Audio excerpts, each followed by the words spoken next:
Guillermo del Toro lo hace otra vez, nos sumerge en el mundo de una criatura fantástica, en un mundo que lo ha creado maravillosamente.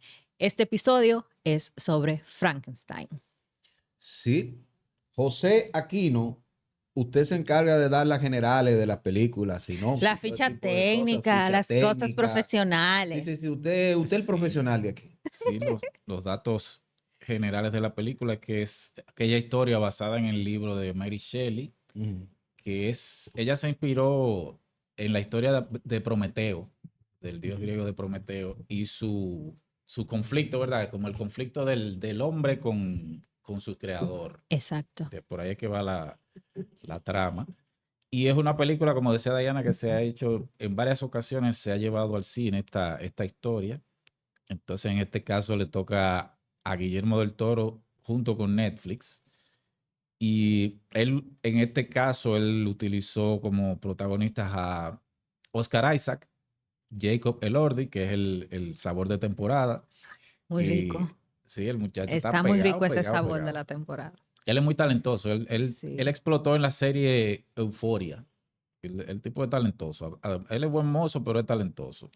Está también Christoph Waltz, Mia Goth y Charles Dance, que lo recordamos por la serie The House of Dragon. Y bueno, sí, este es el nuevo éxito de Netflix. Vamos a detallarlo ahora. Entre todos creo que hay opiniones encontradas en este sentido. ¿O Maracayo le sí? encantó, yo la odié. Ay, pero hay como un cambio. ¿Cómo? ¿Pero quién Diana, dijo que a mí me encantó? No, pero empieza tú Vamos. entonces a decir que a ti No, lo no, que no, te no, no. encantó. Diana, vamos a ver. Ah. Bueno, la historia, La buena noticia. a mí me gustó la película, fue a ti que te gustó. lo primero, sí me gustó. Pero debo admitir que tengo una debilidad con Guillermo del Toro y es que a mí me gusta mucho más, a mí me sumerge más o me conquista más la forma en la que él construye los mundos en las películas, en sus historias y toda esa artesanía que hay detrás en la filmografía de Guillermo del Toro, un gran aficionado al cine de terror, un cinéfilo a profundidad, una persona que además es también un coleccionista de esto. Su casa es como un gran gabinete de curiosidades, que me imagino que será una sala anexa, aunque él dijo que él se divorció, yo me imagino que debe de ser por la cabeza de Frankenstein que puso en la sala.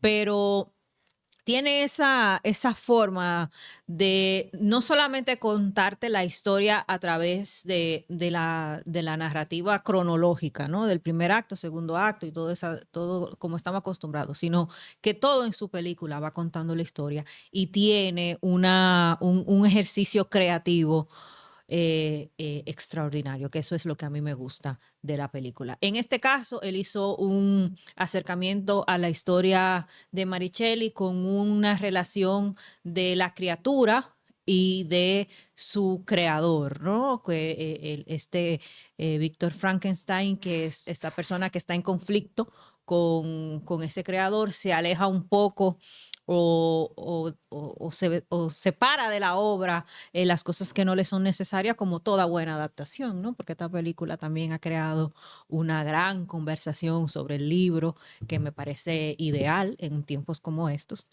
pero que él ha decidido asumir que Víctor Frankenstein está corrompido previo a la criatura. Es una persona que viene con una relación con su padre conflictiva, rechazado por su padre, al morir su madre, y ahí viene entonces ese trauma y esa conexión tan fuerte con la madre y todo como lo orquesta Guillermo del Toro. Su criatura, que me tiré como 300 entrevistas de Guillermo del Toro, dijo, bueno, si yo voy a hacer una criatura, pues yo me imagino que yo tomaré de muchas cosas las mejores partes. Por lo tanto, vemos que su monstruo o su criatura no es el típico Frankenstein desfigurado con las dos cositas aquí, que era como la película del 31, y que es como cuando uno piensa en Frankenstein, eso, a pesar de que sabemos que Mary Shelley, ella nunca lo describe y tampoco describe la forma en la que el monstruo toma vida. Por lo tanto, eso fue una libertad muy amplia que se tomó del Toro al crear este increíble set en donde se hace pues el laboratorio de Víctor Frankenstein, y hay toda una lectura religiosa con todo esto del creador, del nacimiento y de lo que le pasa a esa cosa que se crea, ¿no? Y por eso es un monstruo de los mejores pedazos. Creó pues un monstruo que, a pesar de, me imagino, del increíble trabajo por 10 horas tratar de afearlo, es como imposible. Y es un monstruo muy bello, muy Monstruo bello. sexy. Uy, pero muy sexy ese El monstruo. Frankenstein más sexy. Pero claro que sí, y creo que tiene todo el sentido, ¿no? De que este actor, que él venía trabajando, Guillermo, esta historia hacía muchísimo tiempo, desde los 11 años, pero desde hacía 8 o 9 años ya había tenido la oportunidad de que iba a hacer esta película, pero por cuestiones de, creo que estuvo relacionado con el Universal Monsters, que iba a estar La Momia, Javier Bardem como el Hombre Invisible, o el mismo Frankenstein, algo así, y que, bueno, tuvo una trayectoria muy larga para lograr, al final, al cabo, sentarse en la mesa de la letra roja, que le dijo: ¿cuánto tú necesitas para hacer esta película? Yo te lo doy. Pero sí, mucho se habla de la duración de la película.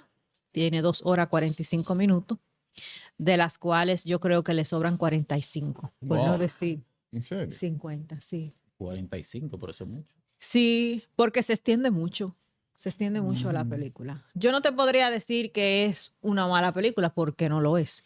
No te podría decir que es aburrida, porque no lo es. Pero tiene eso de unos silencios y unas pausas en la historia que se vuelve un poco, que uno lo siente que te están contando cosas de más. Aparte de que uno está viendo un mundo maravilloso, ¿no? El vestuario que está atado a toda esa analogía esquelética y anatómica, maravillosamente filmado. Definitivamente, yo creo que yo sí iba a usar las dos palabras, los dos adjetivos que tú estás evaluando. Mala y aburrida. Mala y aburrida. Yo sí lo iba a utilizar en mí, pero podemos mantenerlo al margen, ¿verdad? Sí, no, pero Es que uno le ha dado seguimiento a Guillermo del Toro desde prácticamente sus inicios, y su cine ha estado marcado por la creatividad y como la innovación en lo que tú ves en pantalla. Entonces, constantemente hemos visto como una involución en ese sentido de parte de él. Él tuvo un pico fuertísimo con el Espinazo del Diablo, El Laberinto del Fauno. Eso fue como su pico. Pero a partir de ahí hemos visto como que él se ha estancado y también ha empezado a disminuir en cuanto a la creatividad. Bueno, los Hellboy de él también son son muy películas buenos. que, Pacific Rim. siendo puro entretenimiento, son entretenidísimas, geniales, divertidísimas. Los Pacific Rim está en mi top 5 favoritas de toda la historia de Guillermo del Toro. Es decir, que él ha ido decepcionando al público, al público que exige más, porque a la industria está encantada con Del Toro. Pero incluso lo vemos repitiéndose. Él ha repetido personajes. Hay un personaje de Hellboy que es el que está en el agua, que parece un pescado, que es el mismo personaje de Shape of Water. Se llama Ape Sapien, se llama ese personaje. Es el mismo personaje de Shape of Water. Vemos en Hellboy también, en Hellboy 2 hay unos personajes que son dos hermanos, una hembra y un varón. El varón de esos personajes son dos príncipes, la princesa que sé yo qué y el príncipe que sé yo Qué qué. sé yo cuánto. Ajá, ese príncipe, tú lo ves, tú ves una foto de ese personaje y es el mismo Frankenstein de ahora, el mismo personaje, las mismas facciones, el pelo, el tono de la cara, de la piel, exactamente eso mismo. Es decir, como que él llegó a un pico y como que él ya no ha encontrado qué más hacer, y lo que está haciendo como buscando dentro de su misma filmografía para nutrirse. Entonces, también a mí me luce que lo que él está tratando de hacer es como crear una especie de filmografía de clásicos donde, por ejemplo, haya una generación que cuando le hablen de Pinocho, van a hablar del Pinocho de Guillermo del Toro. Y hay una generación que cuando le hablen de Frankenstein, van a hablar de Frankenstein de Guillermo del Toro. No de Kenneth Branagh, ni de ningún otro, sino van a hablar de Guillermo del Toro. Yo creo como que él quiere dejar eso, más que seguir creando y innovando. Yo creo que él está cómodo y quiere dejar esos clásicos en su filmografía, que se hable de él para el futuro, para unas generaciones que vienen. Eso es lo que a mí me parece, porque como película me dio mucho trabajo terminarla. Mucho trabajo me dio terminarla. Y ni hablar de Shape of Water, eso es horrible. Ha sido involución constante. Veremos qué le depara, cuáles serán sus próximos proyectos, pero yo he visto mucha involución. A mí me ocurre con Guillermo del Toro que se me ha dado como que mejor cinéfilo que cineasta en los últimos años. Es imposible no caerte bien, Guillermo del Toro. Totalmente de acuerdo en lo que dice José, con que se nota un anquilosamiento en eso, ¿no? En su creatividad. Y había algo en los inicios de Guillermo del Toro. Él jugaba con la fábula, pero había una contemporaneidad que a ver, que reñía con la fábula. Y de algún modo la fábula quedaba sucia, pero en un buen sentido, ¿eh? En un buen sentido ante la realidad. Y hay algo así, porque hay cierta criatura que está en Cronos que puede ser un Frankenstein. No es nada nuevo tampoco en la filmografía de... O sea, Ron Perlman es algo así, ¿eh? Eh, y no es nada nuevo. Mimic creo que es una película menor. Inclusive creo que si él mismo le preguntan, creo que es una película menor. Creo que sea gran cosa. Y sus mejores películas definitivamente las hizo en España. El laberinto del fauno, bueno, primero El Pinazo del Diablo y El laberinto del fauno, que es de esta época, ¿no? De la guerra civil española. El laberinto del fauno es su obra maestra, sin duda alguna, donde él puede equilibrar mejor esto que hablamos, ¿no? De la realidad, como una niña ante una realidad terrible, pues se va refugiando en una fábula y cómo esos mundos van maridando y cómo esos mundos pues se van juntando, pero hay un desenlace fatal que de ese halo, que juega y bordea el melodrama y lo hace de forma magistral. Pero ¿con qué nos hemos quedado con Guillermo del Toro en los últimos años? Melodrama, sí. Yo he visto melodramas geniales, pero hay que tener mucho cuidado con el melodrama. El melodrama es para profesionales, ¿eh? Profesionales del melodrama, como el maestro Douglas Sirk. Profesionales Eric Romer. Profesionales del melodrama, como puede ser Eric Romer en alguna que otra de sus películas, pero no necesariamente vemos un Eric Romer siempre melodramático. Porque ese sería el melodrama concreto, si se quiere, ¿no? Concreto y hasta un poco seco. Melodrama lacónico. Ahí sería un maestro Eric Romer. Pero, y qué sé yo, el melodrama de los bajos-fondos y del mundo así sórdido, que para mí mi melodramático favorito en el cine es Rainer Werner Fassbinder. Melodrama en todo, ¿no? Pero siempre hay algo sucio, hay algo, hay una sombra que pervive también en ese melodrama. Y eso lo ha perdido del Toro. Y yo creo que lo ha perdido del Toro porque tiene grandes presupuestos. Vamos a dejar una vaina. Tú dices que está en una crisis de creatividad por el exceso de presupuesto. Tiene grandes presupuestos. Y yo creo que sus ambiciones a veces hasta exceden los presupuestos buenos que le dan. Porque viendo inclusive esta Frankenstein, tú te das cuenta que hay algunos efectos que se notan efectos.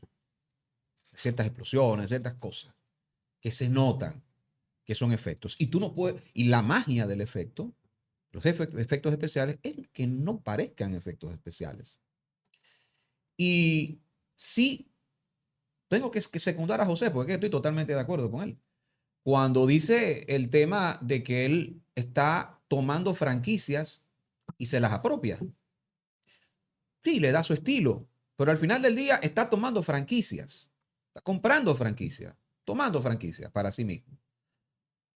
Y yo me voy con un creador que igual dice, a mí no me interesa el presente. Ahora, estudia ese pasado y lo recrea y saca algo muy, muy de él, muy auténtico. No voy a decir original, porque pienso que la originalidad no existe, tal como dice Jim Jarmusch. Pero cuando él saca algo de ese pasado, crea algo nuevo, no sé. Hay algo interesante. Y hablo de Robert Eggers. Usted podrá decir lo que usted quiera, Robert Eggers. Pero Robert Eggers estudia eso y lo hace con mucho menos presupuesto. Pero lo hace o sea, con una capacidad óyeme, de verdad que ya yo no la veo en Guillermo del Toro. Yo no me creo realmente ya lo que hace Guillermo del Toro. Muy pocas cosas. Y creo que lo último que tiene ribetes de, qué sé yo, de cierto interés es la misma Nightmare Alley, que lamentablemente no puedo compararla con la original porque no la he visto. ¿Verdad? Aquella película cine negro. Pero yo pienso que Guillermo del Toro está, repito, más presa del presupuesto. Me parece que como cinéfilo, quizás a veces hasta como fanboy, es más divertido. Yo creo que viendo esta última película de Guillermo del Toro, ya yo caí en cuenta. El problema es que nosotros no nos hemos dado cuenta de que estamos ante otro director. Porque fíjate que siempre uno tiene la referencia de Guillermo del Toro, Laberinto del Fauno, El Espinazo del Diablo, Cronos, que son películas que, aparte de todo, tienen un elemento que ya desapareció en su cine, que es el elemento social. Eh, y ese elemento de, de cierto modo, jugar con la fábula, pero estropearlo al final.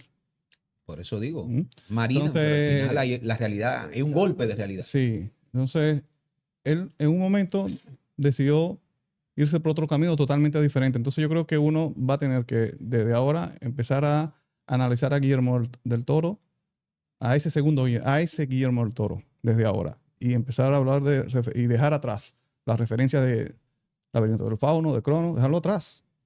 Estamos ante un hombre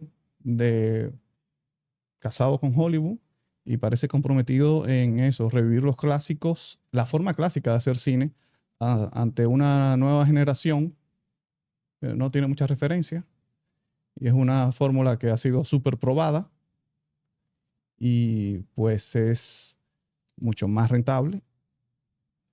No, bien, porque si vamos en la complejidad del guión de esta película de Frank, primero es una obra, bueno, ya es una obra basada en un libro y todo, y se ha hecho muchísimas veces, pero yo creo que él pudo inventar más sobre ese propio mundo.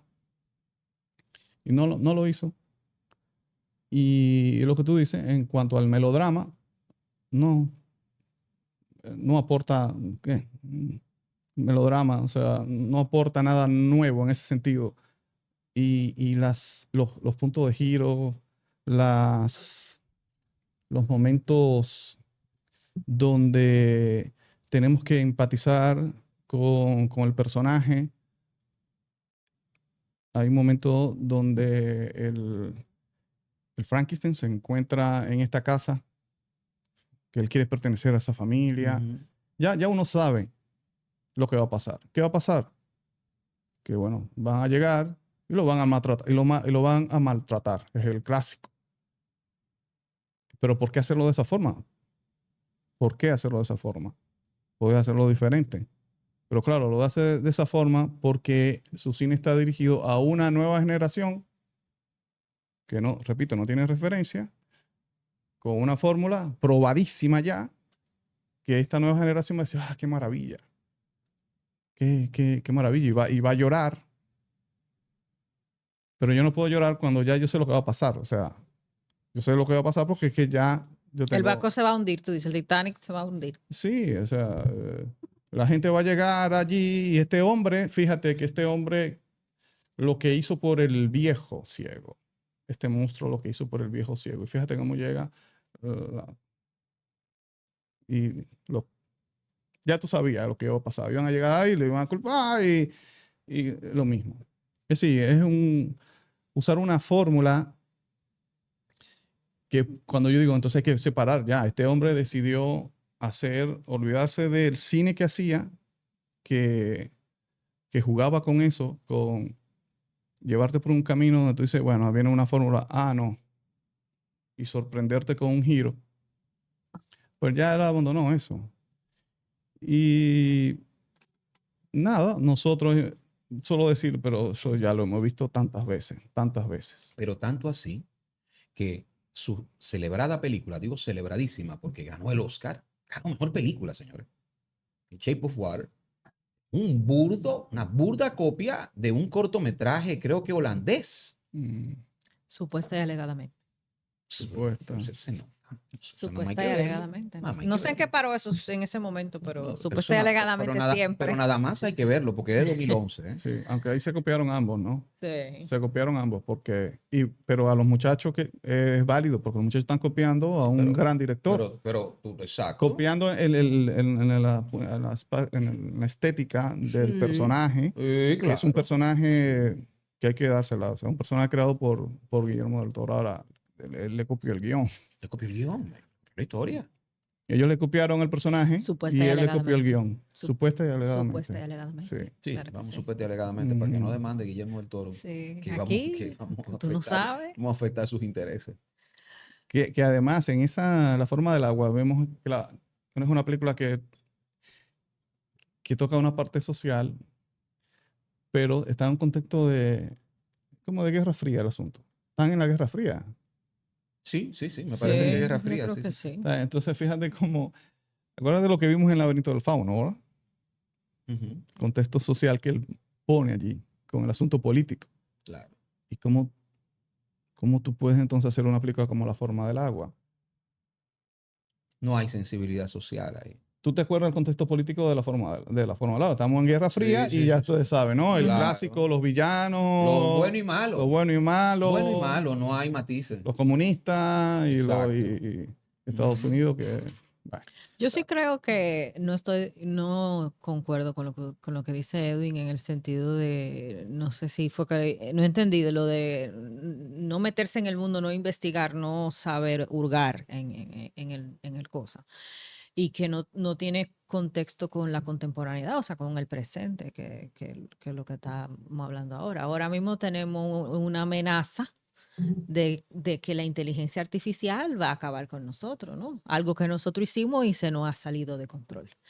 Este Víctor Frankenstein, este creador, cuando se ve materializada la obra, que la criatura vive, que reacciona y todo lo que pasa, eso no le gusta lo que ve, porque pensó que iba a tener una criatura con una maestría.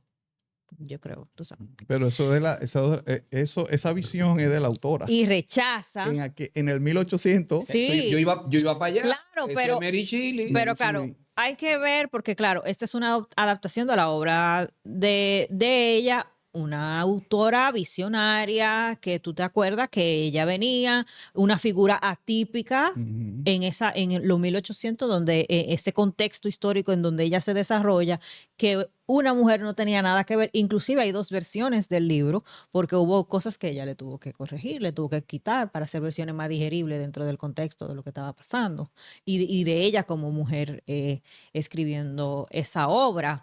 Pero lo que yo te digo es que si bien hay una desconexión que uno dice de que, bueno, la película flojea por momento, yo no pudiera atribuirle a él falta de investigación ni que quisiera lo clásico como franquicia. Yo creo que es alguien que en esta nueva versión prefiere contar de la forma más cercano a lo original esas historias que a nosotros nos han llegado de diferente manera o que nos la han contado como una historia única. Sí. ¿Entiendes? Sí. A la gente de ahora que no tiene contexto de nada. Lo que tú dices. Le está haciendo, no un favor, o sea, le está haciendo el trabajo, el hombre que le está haciendo el trabajo a Hollywood. Bueno. Es repetir esa fórmula a una nueva generación.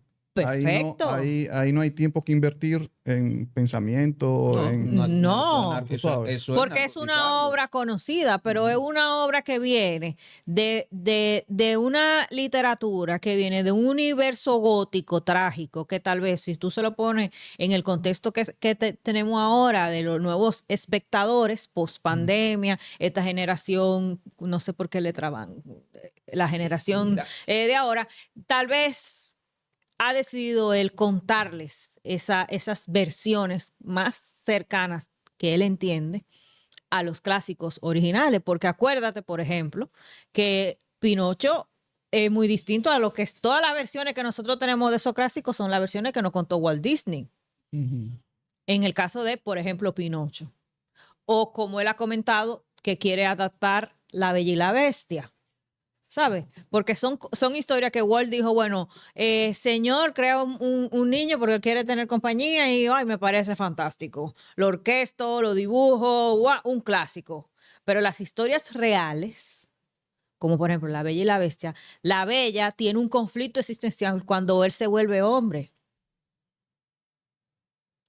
Y ella Entonces, tiene que probarle a él por qué ella debe de estar con él. Eso es lo que cuenta la bueno, historia. pero entonces habría que hacer la acotación de que estos son películas, no son películas de clásicos literarios, son películas de clásicos hollywoodenses.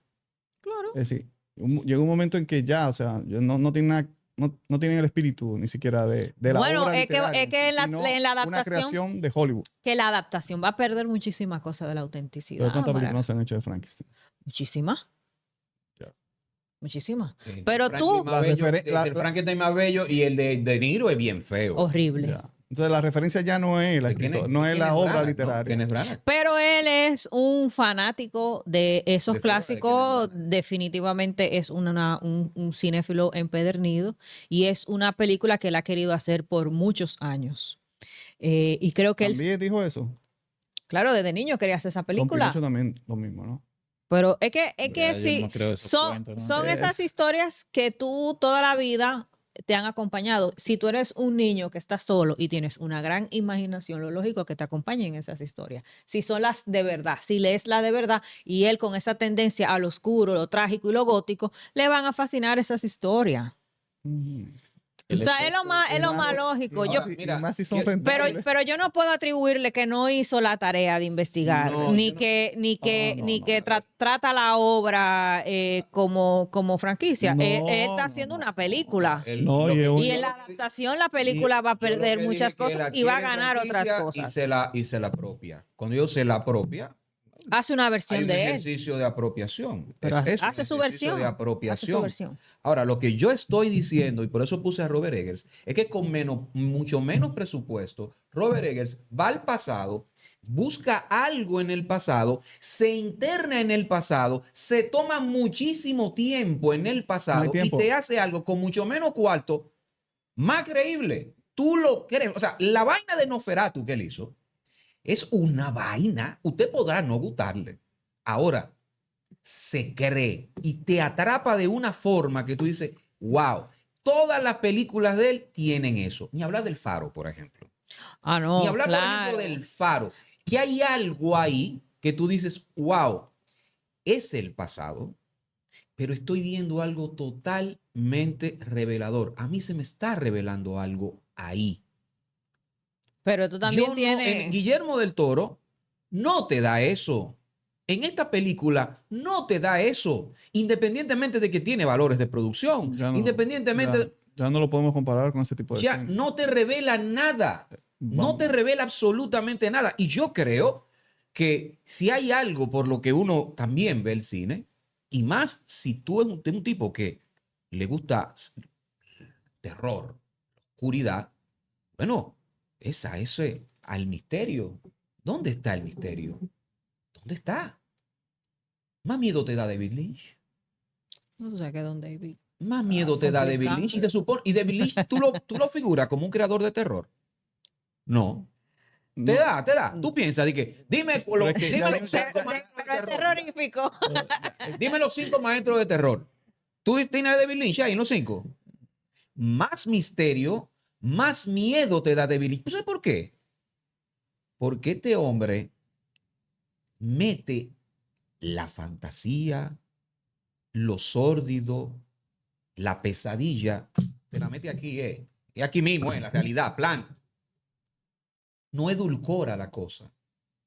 No te edulcora la cosa. Lo que pasa es que O sea, está bien. Yo es que tú tengo, estás- lo que tú- pasa es que tengo. olvídate, Es que me cuesta hacer las pero paces. Me cuesta hacer las paces con un Guillermo del Toro que era azúcar de caña y ahora es la stevia. Eso es lo que tú tienes que vivir. No puedes Tiene que, hacer- Me cuesta tiene que hacer las aceptarlo. paces porque Estamos- lo que yo estoy viendo estamos en aquí, proceso de duelo. lo que yo estoy No. viendo aquí es a un pirotécnico. No, pero hay que... La gente cambia, señores. David ¿O Lynch. ustedes creen que los estilos no evolucionan? Fuego artificial en Evolucionan. metralla. O se Eso es lo que estoy transforman. viendo. No, punto de comparación ahora, olvídate de David Lynch, olvídate de esa.